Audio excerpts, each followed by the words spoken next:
Just explain exactly what the Chancellor has had to say and how it impacts the Greater Manchester Authority's plans for regenerating the Old Trafford area. If you're an executive at Manchester United today, you knew this news was coming, but even then, they're happy because this is an effective green light backing to go ahead with a wider regeneration of Old Trafford. I think the first things here is to make really, really clear is this does not mean from the government backing Old Trafford regeneration, the stadium.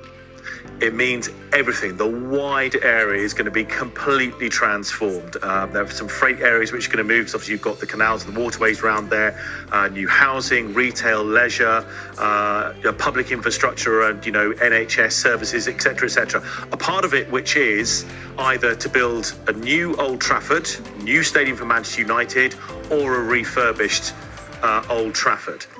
That, though, will have to be funded entirely by Manchester United, the stadium. The estimates range if it's going to be a new stadium for around £2 billion. But what today means, when you've got the Chancellor, who today was talking about economic growth, she was talking about things like Heathrow's third runway. And when you hear Old Trafford in the same speech as that, that means it's a serious deal. And what this does is it backs the Greater Manchester Authority, the Mayor of Greater Manchester, Andy Burnham, their plans to regenerate the area. Now, there is a task force already looking into the stadium, but also the wider area. That's kind of spearheaded by Andy Burnham, but the actual task force is chaired by Seb Coe, who actually is going to be a busy man at the moment because he's got an IOC presidency to worry about at the moment. Gary Neville is on it as well.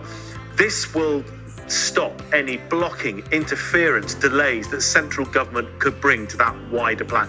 That's why it's good news for Manchester United, because in terms of where they're going to find the money, whether they get it from private investment, loans from banks, wherever, it's a less risky investment.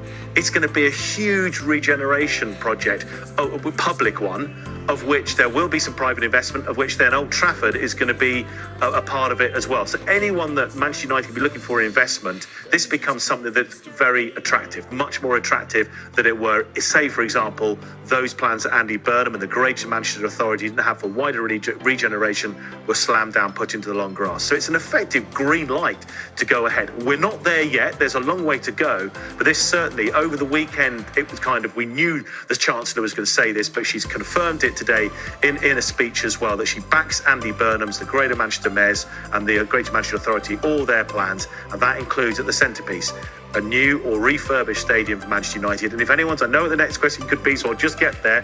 What is it? When are we going to know about the stadium? Well, that task force has met last year, continues to meet now. They're expected to make a decision by the summer whether it is going to be a brand new roughly £2 billion stadium, or whether they're going to refurbish Old Trafford for around an 87,000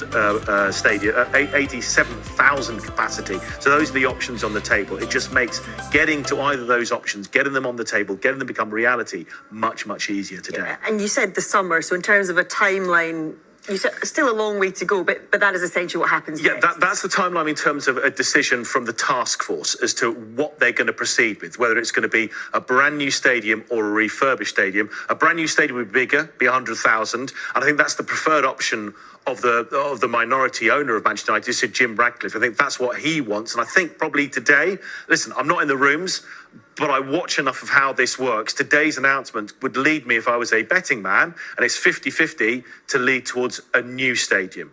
If the wider regeneration project's going to go ahead, why have a refurbishment? Why not go for the brand new option if the finance can be arranged? The other thing on the timescale which makes this potentially easier, the whole wider regeneration, that's because there's going to be a new planning and infrastructure bill coming in the spring. That will make planning applications for the whole area maybe, to be smooth, easy to get through. A relaxation of environmental rules, which has not gone down well with some, but again, could make the planning applications easier. And also the opening up of a national wealth fund. That will help public monies be transferred to that wider regeneration. I said, if that happens, that goes ahead, it's a much more attractive investment for Old Trafford Stadium and for Manchester United.